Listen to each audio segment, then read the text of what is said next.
80 дистәне ваклаган Мансур ага бүген яна җирле амбулаториягә ашыга, тик бу юлы кан басымын үлчәтергә дә, дару алырга да түгел, шатлыгын белдерергә, туп-туры шәфкать туташлары янына керә ул.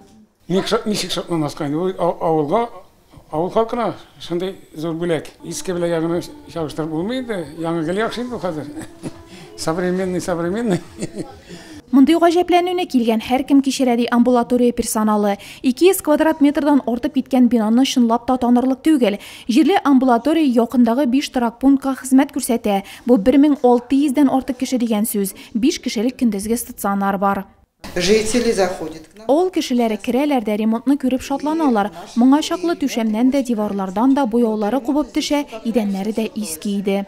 И с потолка. Әлмәтлеләр шатлыкларын зурдан кубып уртаклашты. Килүчеләр өчен концерт номерлары, котлаулар, төзүчеләргә мактау кәгазьләре.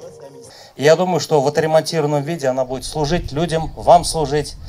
Персонал здесь опытный.